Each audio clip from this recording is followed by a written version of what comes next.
La tombe devant laquelle nous sommes réunis est à la fois le tombeau d'un soldat dont nul ne connaît le nom et le cénotaphe de tous ses compagnons d'armes d'hier et d'aujourd'hui, morts pour la France au champ d'honneur. Elle a été conçue pour nous souvenir du sacrifice immense que l'armée française a consenti durant la Première Guerre mondiale pour défendre la France. Les quelques 1 400 000 soldats tués au combat constituèrent le prix à payer pour défendre chaque arpent de terre de notre pays et parvenir ainsi à la victoire. À ces morts, il faut ajouter tous ceux de la Deuxième Guerre mondiale, ceux des guerres d'Indochine et d'Algérie, et enfin ceux des opérations extérieures.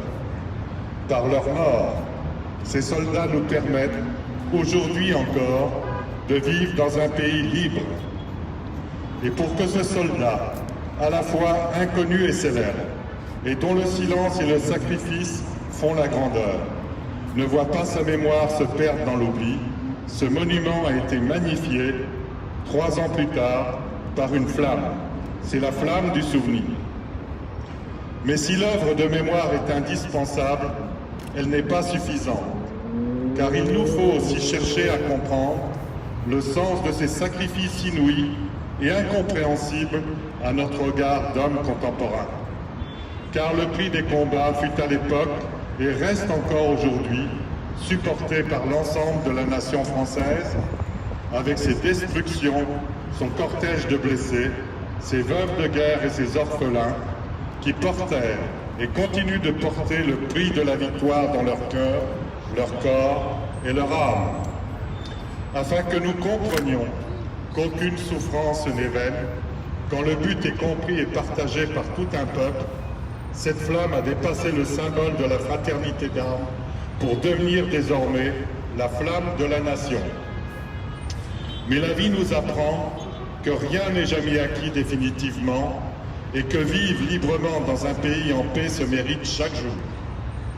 Chacun de nous doit donc être conscient qu'en rendant hommage aux soldats inconnus, il rend hommage à ceux qui ont servi la France, qui ont bâti et défendu la nation, qui ont payé le prix du sang et des larmes, et qui, aujourd'hui, nous servent d'exemple.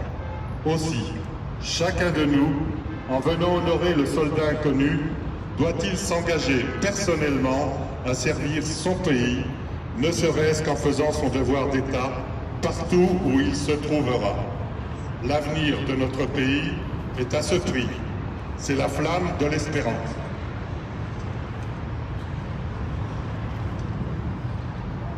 Ce soir participeront à la cérémonie le collège Molière de Colmar, l'école de Margencel en Haute-Savoie, l'école d'Antis sur Léman en Haute-Savoie, des élus de Haute-Savoie.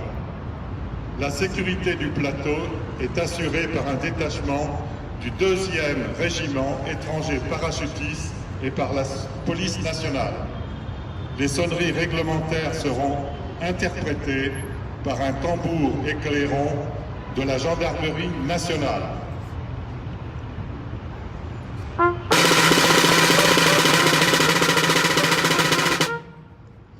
Gerbe déposée par 3 parlementaires de Haute-Savoie, accompagnés de 2 professeurs d'Antis-sur-Léman et de Margencel.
On a